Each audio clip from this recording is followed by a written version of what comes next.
যে খবরের দিকে নজর রাখবো, দক্ষিণ দিনাজপুরে বিজেপির দুই গোষ্ঠীর সংঘর্ষে মন্দির নির্মাণ না বিজেপির পার্টি অফিসেই নিয়ে সংঘর্ষ।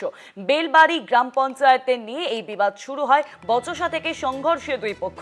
জানাবেন এ বিষয়ে বিস্তারিত ফোন লাইনের সঙ্গে রয়েছেন প্রতিনিধি পীযূষ সরকার। পীযূষ, দেখো, সবাইকে তোমাকে প্রথমেই বলে রাখি যে দক্ষিণ দিনাজপুর জেলার গঙ্গারামপুরের 2-1 বেলবাড়ি যে গ্রাম পঞ্চায়েত রয়েছে, সেই গ্রাম পঞ্চায়েতেরই অফিস পাড়া এলাকা।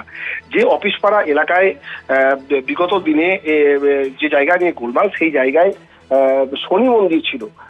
তৃণমূল সরকার আসার পর সেই শনি মন্দির ভেঙে সেখানে পার্টি অফিস তৈরি করা হয় বলে অভিযোগ স্থানীয় বিজেপি নেতৃত্বের। কিন্তু সেই পার্টি অফিস যখন আবার বিজেপি সরকার আসে, সেই পার্টি অফিস তারা ভেঙে দিয়ে আবার সেখানে শনি মন্দির নির্মাণ চলছিল। কিন্তু এই শনি মন্দির নির্মাণকে কেন্দ্র করে বিজেপির দুপক্ষের গোলমাল শুরু হয়। মূলত এক পক্ষ চেয়েছিল যে সেই এলাকাতে, সেই জায়গায় বিজেপিরই পার্টি অফিস তৈরি হোক, কিন্তু একাংশ চেয়েছে যে সেখানে মন্দির তৈরি হোক। আর এই নিয়েই বিবাদ হয় এবং এই বিবাদের জেরে কিন্তু প্রায় হাতাহাতি হয়।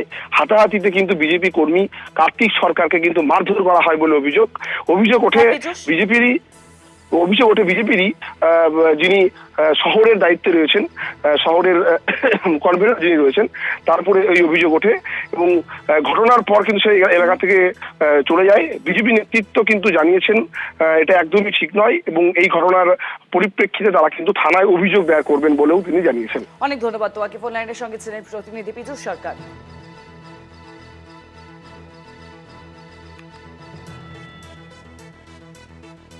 বেলবাড়ি গ্রাম পঞ্চায়েতে বিবাদ শুরু হয়েছে এবং সেই বিবাদকে কেন্দ্র করে একেবারে দুপক্ষের মধ্যে হাতাহাতির ছবিও দেখা গেল।